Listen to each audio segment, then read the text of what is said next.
其他呢，一整年的365天，我们也不收费，只要报名，经过我们的中心的电话，来登录。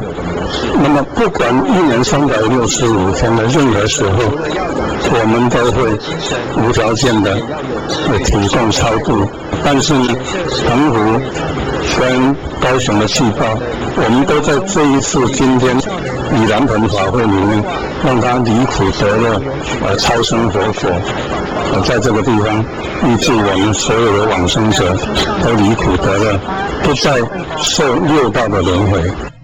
法界圆觉宗莫那学会常年来基于普报众生恩的报恩心和慈悲心，度化一切众生，共须解脱，离苦得乐，默默地为世界祥和安乐来尽一份心力。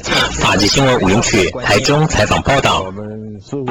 懂得报恩的人内心是富有的，因为自己有力气才能够帮助别人。我们无时无刻所升起的念头都是被什么力量在推动呢？每个念头的升起及相续的动向是否和我们的业力有关？而业力既然是源于心念，那么该如何保持正念而不退失？我们起心动念呢，叫三世有，过去、现在、未来叫三世。什么叫三世有呢？因为我们的心呢，开始动一念，如这个大悲经所说，拍手弹指32亿100千念，也就是说32亿乘以100千万。因此呢，这个叫微尘念。一弹手之间呢，它有320兆的微尘念，我把它叫做星光化微尘。宇宙的星辰跟微尘，就是我们的星光所化。那么它不是没有，叫三世有，也叫从毕竟空到究竟有。那么这个心呢，宇宙的万象莫不由于此心，若没有此心，则没有众生，没有宇宙。那么宇宙从哪里来呢？从众生而来。那么因为众生的造业，才会有宇宙。那么宇宙的形成就是星光化微尘，前面还是心，后面就是微尘了。我们在掌握到心与念的关系后，也掌握到业力的根源，应该勇于实在的来面对它、处理它，否则即使通达业力，终将只会是一种空洞的说法。法界新闻吴永曲台中采访报道。以德古拉作为序幕，分4大展区，带领观众探寻吸血鬼的迷踪。吸血鬼这个黑暗中流行的传说，从中古世纪开始，便以离奇及恐怖的色彩潜藏于人们的心中。国立历史博物馆为揭开这吸血鬼疑云，特别举办德古拉传奇吸血鬼历史与艺术特展，近100件展品来自维也纳艺术史博物馆、埃斯特发奇家族基金会、布拉姆斯托克典藏等至少5个国家10多个博物馆、家族典藏与基金会的藏品，从历史、艺术、文学、影像、设计、服装6大面向，为台湾民众揭开吸血鬼的神秘面纱。德古拉与吸血鬼宛如金币的两面，一面是15世纪中叶统治瓦拉吉亚的德古拉，另一面则是长期以来散布在奥地利哈布斯堡王朝与鄂图曼土耳其帝国交界的吸血鬼传说。吸血鬼形象的代言人德古拉是爱尔兰小说家布拉姆斯托克笔下的人物。斯托克在1897年出版的小说《德古拉》几经翻拍成电影，成为家喻户晓的传奇人物。展览以德古拉作为序幕，分4大展区，带领观众重新探寻吸血鬼的迷踪。法界新闻记者赖依文台北采访报道。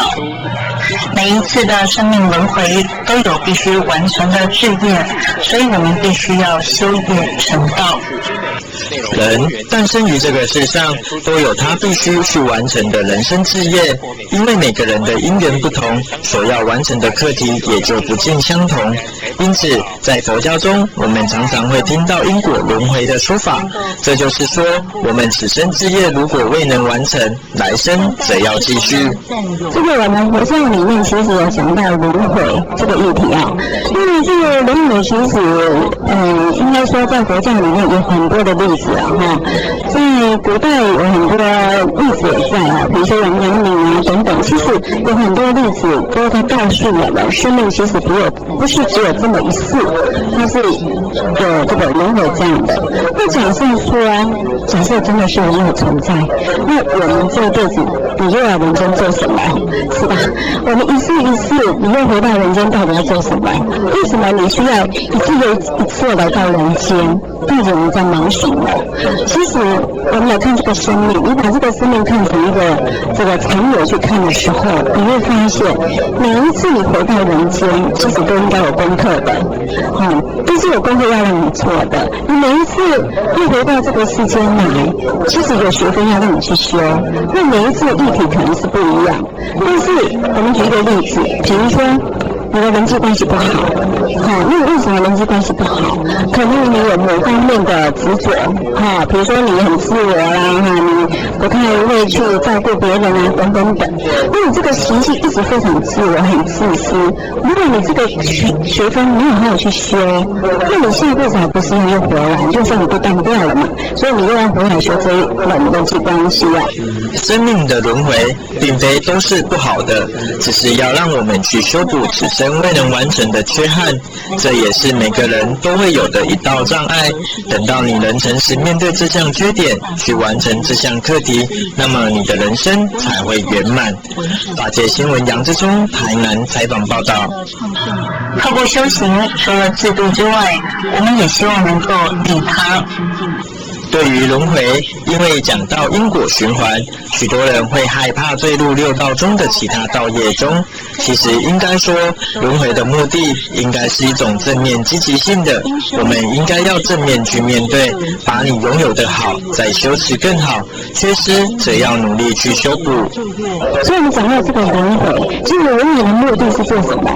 就要让你更好，也让你更有机会，一次一次的机会给你，就像一个老师不放弃学生一样，佛陀一样，永远不放弃我们这些众生，一次一次的机会给你啊，希望你更好，还要再更好啊。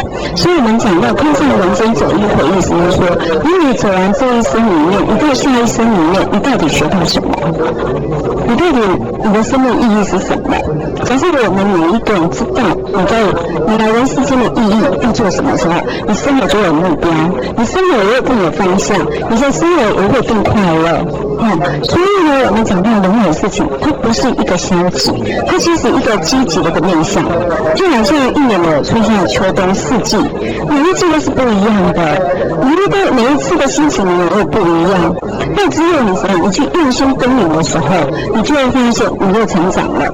所以轮回的意义就是一次一次要让你成长，直到你真的是圆满的为止哦。即使是圆满，你还是一样会回到人间来干嘛呢？来照顾其他众生啊，来帮助其他众生啊。所以轮回这个意义其实是积极性的，并不是消极性的。经过累世的轮回，是我们不断累积修持福报的途径，让我们的好还要更好，直到修持圆满。若能再次轮回人世，则要我们用自身的圆满去度化红尘俗世的众生，让他们能顿悟人生真理，追寻此生未完成的志业。法界新闻杨志忠台南采访报道。